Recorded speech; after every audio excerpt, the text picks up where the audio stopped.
What we really need to do is get out there with aggressive price discovery.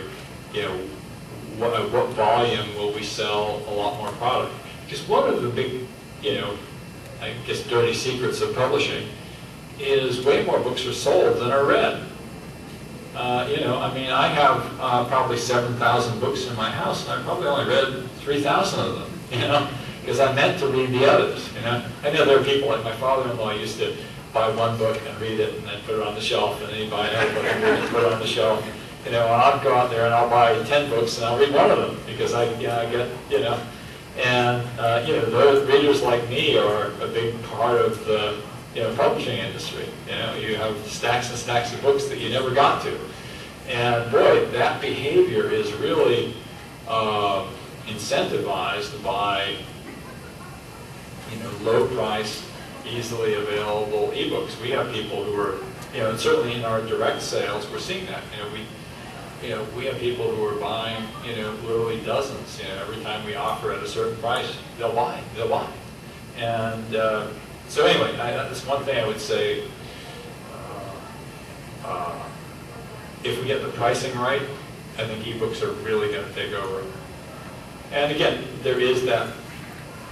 The biggest challenge that we have as an industry, to be quite honest, is the same kind of challenge that the phone companies have had to deal with in switching over from voice to data plans.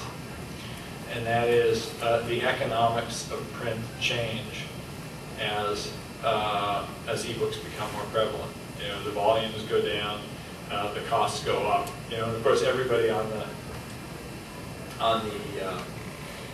consumer side says, oh wow, ebooks are cheaper, you don't have returns, you don't have manufacturing, you know, we should have these much lower prices. And publishers say, wait a minute, our prices are going up over here. You know, we have to look at the integrated, you know, pot of money, you know, for this IP. And all I can say is that kind of thinking favors newcomers who do ebook only. And if you're too protective of your old margin structure, you're going to end up you know, being a bystander while somebody comes along who kind of is native to the new medium and adopts its economics. Can I just ask a quick follow-up question? Yeah, sure. And that follow-up question is, in the ebook world of the future, will we still be able to afford this? You know, frankly, I don't give a damn. You know, and neither should you. You know, because there's some level where that's why companies go down, because it matters more to them to preserve, you know, all the apparatus than it does to do what they really care about. I mean, because they don't really care. They think if you care about this, you know, then, you know, figure out some other business to keep this, right? If the one that you were in isn't good anymore. You know, to me, you got to care about, you know, something more than preserving your business, because, you know, yeah, maybe you'll again. I don't know. I mean, obviously, companies have made these kinds of transitions, and this is just my personal response. You know, we're all going to die one day anyway, and we'll lose all our stuff. So, you know, don't worry too much about it.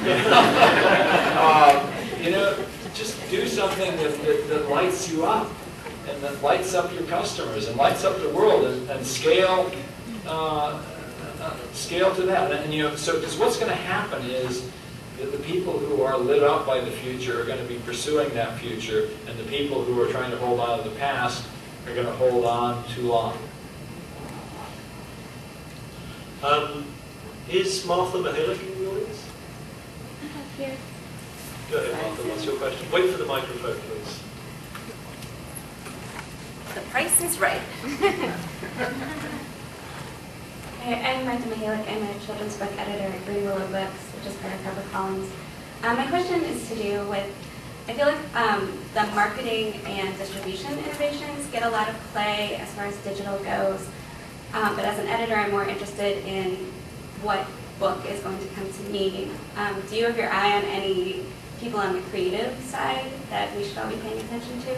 Well, I don't know how they've done in the market, and I haven't kept up with them, but I love Jackson Fish Market's A Story Before Bed in children's. I just think it's such a wonderful, natural way to make books social. For those of you who aren't familiar with that product, it's an e-book. You basically buy the e-book and you read it to your child. So sort of, say your grandparent could read the book, and there's the picture of the grandchild reading the book. And I was so struck by it because at TOC last year we had Ray Kurzweil with the Biblio and the computer reading the book, and big whoop. And then it's like, boy, would you really rather read a book a book to your kid and have that recorded and shared? That model makes more sense to me. Whether it makes more sense in the market, I don't know. I mean, I haven't followed their progress, but the idea of making books social is a really interesting one. What does that look like? And just that insight that that's a natural sort of social vector of, reading together is a good one. I think there's probably some really interesting social, but again, this is moving away from children's, but I bet there's some really interesting social innovations around book clubs that are, people read a book together, get together, discuss it, where I bet something could be done there. I think that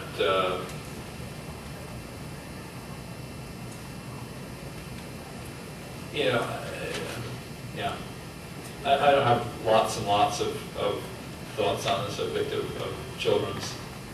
Okay. We should open it up to general questions now. We have about 10 minutes left. Anybody like to pose a question? Please, Healy.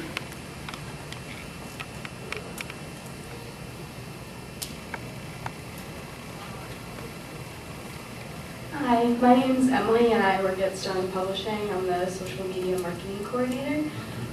So I was just wondering, you're talking about everything being so new and exciting and having to kind of go back to basics. So I feel like a lot of startups kind of hopefully have the mindset where they're okay with failing. And do you think an issue that these bigger companies or like publishing is facing is that we're used to being like established, knowing what we're doing, and now we kind of have to go back to the basis and be able to like try new things and experiment and fail, and that we might not be able to accept that? Absolutely. I mean, failure is so critical. And being willing to do things that also are so small that they don't appear to move the needle, because most things that succeed do start small. And one of the big, of course, the big challenges is that relatively, the advantage that a new company has also is that stuff that you would throw away is enough for them.